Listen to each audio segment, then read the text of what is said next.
Think about the last time someone really listened to you. Not politely waited for their turn to speak, not started preparing their response while you were still mid-sentence, not reached for the comparison, "Oh, that happened to me too. Let me tell you about it." Actually listened, where you could feel that the person in front of you was fully present, receiving what you were saying without any other agenda. How long ago was that? Now think about the last time you did that for someone else, when you were fully there, when you weren't somewhere else in your head, when the other person's experience was the only thing in the room.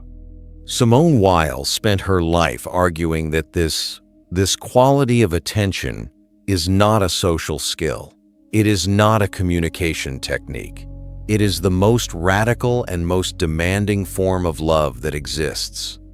And most of us, most of the time, are doing a version of it that looks like the real thing but is not.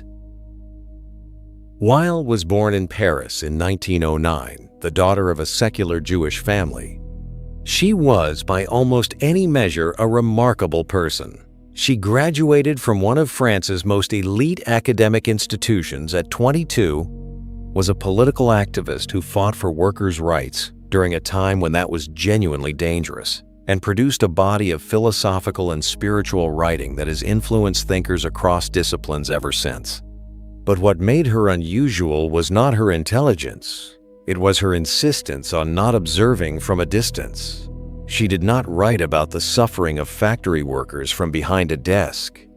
She went and worked in the factories. She spent a year on an assembly line, not as an investigator, not as a journalist, but as a worker. She wanted to know from the inside what that life was like. She wanted to feel the particular quality of exhaustion it produced, the specific kind of dehumanization that came from being treated as an extension of a machine. It was brutal, and it broke something in her. She said it left a mark on her soul that she could not erase. But she did not regret it, because for her, knowing from the inside was not optional. It was the only kind of knowing that mattered. This is the heart of everything she wrote, not just about factory work, about everything, about suffering, about love, about attention. She was not interested in understanding things from a distance. She was interested in what it actually costs to truly receive another person's reality. Weil went into those factories because she wanted to actually know what people were going through, not to help, not to fix, not to understand in the abstract, just to know. There is someone in this channel right now who has been through something that very few people have actually asked about, not the surface version, the real one. If you are willing to share what it is, even in one sentence, leave it in the comments. I want to read it. Subscribe to the Lucid Mind, not because we upload regularly, because this is the kind of question this channel keeps coming back to. What does it actually mean to be present for another person? Here is what Weil is not talking about when she talks about attention. She is not talking about active listening, the technique you might have learned in a communication workshop, the nodding, the eye contact, the paraphrasing back. Those things are fine. They are courteous, but they are still, in a subtle way, about you. They are about demonstrating that you are listening, which is not the same as listening. She is not talking about empathy in the way the word usually gets used. When we say we empathize with someone, we usually mean we recognize their experience because we have had something similar. We connect their story to our own. We say, I know what that's like. This happened to me too. This is warm and it is kind, but it is still fundamentally self-referential. You are using your own experience as the lens through which you understand theirs. And she is not talking about sympathy either, the feeling of caring about someone's pain from a comfortable distance. Sympathy keeps you on the outside. It maintains the gap between the person who suffers and the person who observes. What Weil is describing is something harder and rarer than any of these. She is describing a quality of presence in which you genuinely empty yourself of your own agenda including the agenda of wanting to help, including the agenda of wanting to understand, including the agenda of wanting to feel like a good person and simply receive what the other person is actually going through. She put it in one sentence that people have been repeating for 80 years. The love of our neighbor in all its fullness simply means being able to say to him, "What are you going through?" 4 words. That is the whole definition of love in its fullest form, according to Simone Weil. The ability to ask, "What are you going through?" and actually mean it. Not as an opener for a conversation you have already planned. Not as a prelude to advice. As a genuine, open, receiving question, where you do not already know the answer, where you are willing to hear something you did not expect. She described this kind of attention as a way of looking, not a way of thinking, not a way of feeling, not a way of responding, a way of looking.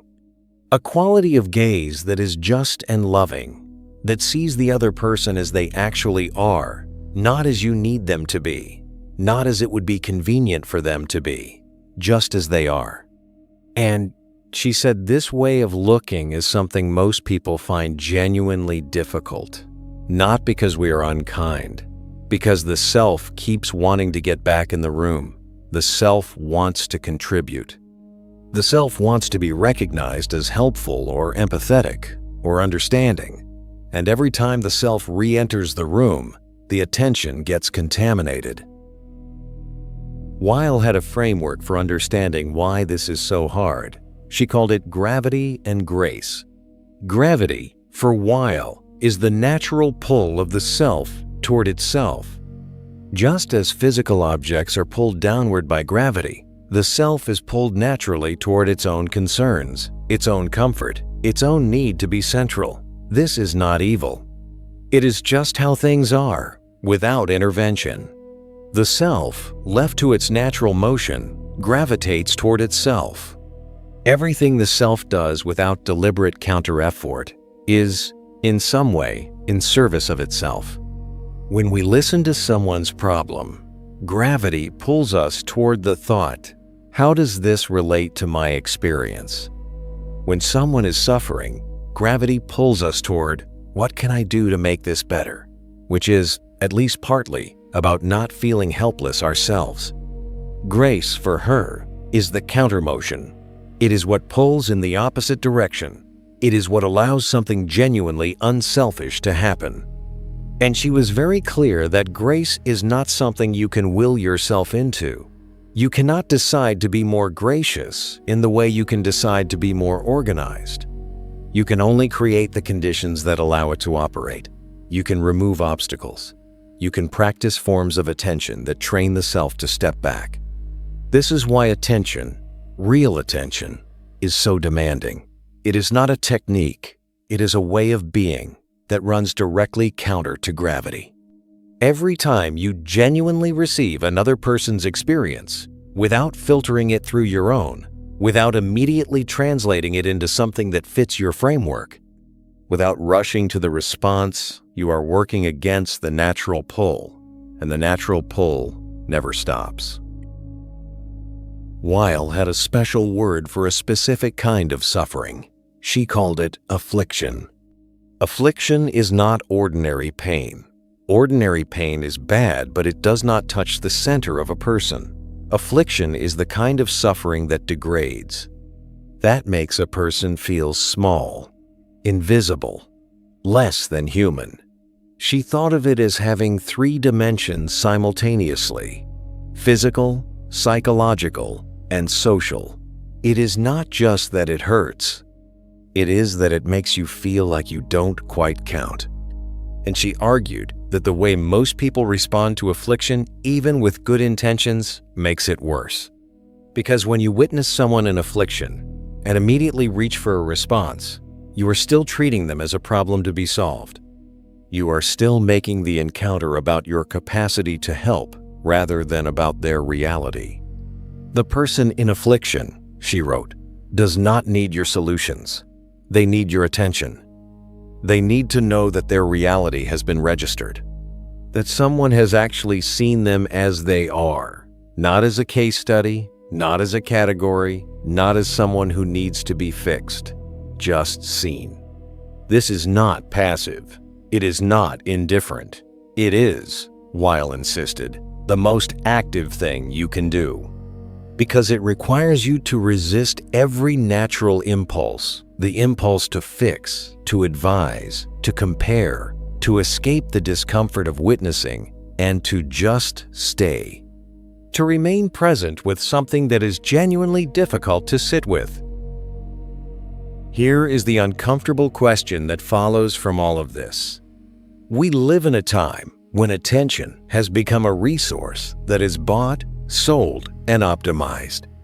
Our phones are designed by some of the most sophisticated psychological engineering ever created, specifically to capture and hold attention.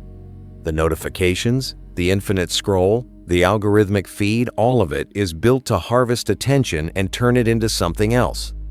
Weil died in 1943. She never used a smartphone, but she understood the deeper problem. She understood that attention is fragile, that it can be trained in directions that make genuine presence increasingly difficult, and that a culture that commodifies attention is a culture that is quietly degrading its capacity for love. Because love, in her framework, is not a feeling. Love is a practice of attention. And if the practice of attention has been colonized, if your nervous system has been trained to need constant stimulation, to move on when things slow down, to seek the next thing, rather than stay with what is in front of you, then your capacity for the kind of attention that love requires has been damaged. Not destroyed, but damaged, made more difficult, made something that requires more counter-effort than it should. She also recognized what she called the hollow substitute for attention. There are things that look like attention, but are not. Constant availability is not attention. Sending regular messages is not attention. Even saying the right words at the right time is not attention if the quality of presence behind them is elsewhere. The substitute is exhausting because it produces the performance of connection without the substance of it. You go through the motions. The other person can feel it. They may not be able to name it, but something in them knows the difference between being seen and being handled. Weil did not offer a technique. She was suspicious of techniques, but she did describe a practice, something much closer to an orientation than a method. She said that attention is something that can be trained in the same way a muscle can be trained, but the training is not about concentration. It is about the opposite of concentration. It is about learning to hold something without immediately responding to it, without immediately categorizing it, without immediately reaching for the thing you already know that applies. When you are with someone who is suffering, or confused, or in the middle of something hard, the practice is to resist the first impulse, which is always to do something, to wait, to hold the silence, to let what they are saying land fully before you move. This is harder than it sounds. The silence is uncomfortable. The not knowing what to say feels like failure, but Weil would say that the discomfort is the point. The discomfort is what it feels like to genuinely receive something that does not fit your framework. And the discomfort is exactly what most people flee, which is why most listening ends in advice. The question that orients the practice is not, "What should I say?" It is, "What is actually happening for this person?" Not, "What do I think is happening?" What is actually happening? And you hold that question open for longer than feels comfortable. There is one thing Weil described that has stayed with me more than anything else she wrote. She said that the most basic act of attention to another person, the act that contains everything she means by love in its fullest sense, is simply this: asking, "What are you going through?"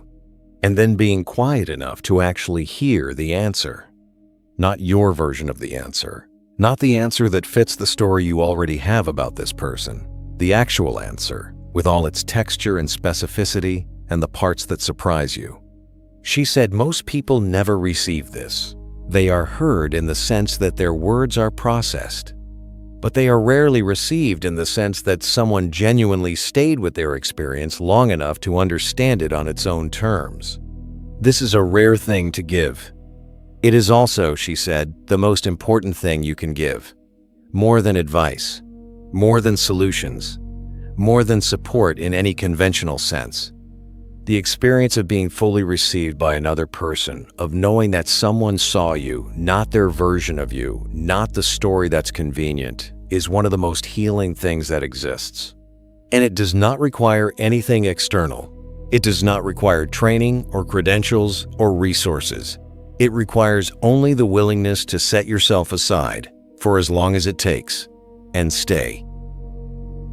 Simone Weil died in 1943 in England at 34. She had refused to eat more than what the French, under German occupation, were rationed. Whether this was the direct cause of her death is disputed. What is not disputed is that she lived by her principles in ways that made her contemporaries uncomfortable. She was not interested in understanding suffering from the outside. She left behind a body of writing that was almost entirely published after her death. She had not sought publication, had not sought recognition. What she left was the work itself. The question she kept returning to was the same question, in many different forms. What does it actually mean to be present for another person? Not to perform presence, not to demonstrate care. To actually be there, with them, in what they are going through. She believed this was the hardest and the most important thing. That the whole of love, stripped of romance and sentiment, and the warm feelings we usually attach to the word, comes down to this one capacity. The willingness to ask what someone is going through and to be genuinely present for the answer. Most of us are busy. Most of us are distracted. Most of us are managing multiple things at once and doing the best we can. Weil understood all of that. But she would say, the person in front of you right now, the one you are half present for, the one you are planning your response to while they speak, they know. They can feel the half presence. They can feel the difference. And the thing that most heals a person, the thing they will remember for the rest of their life, is the moment when someone stayed. Subscribe to the Lucid Mind. Think deeper. Live clearer.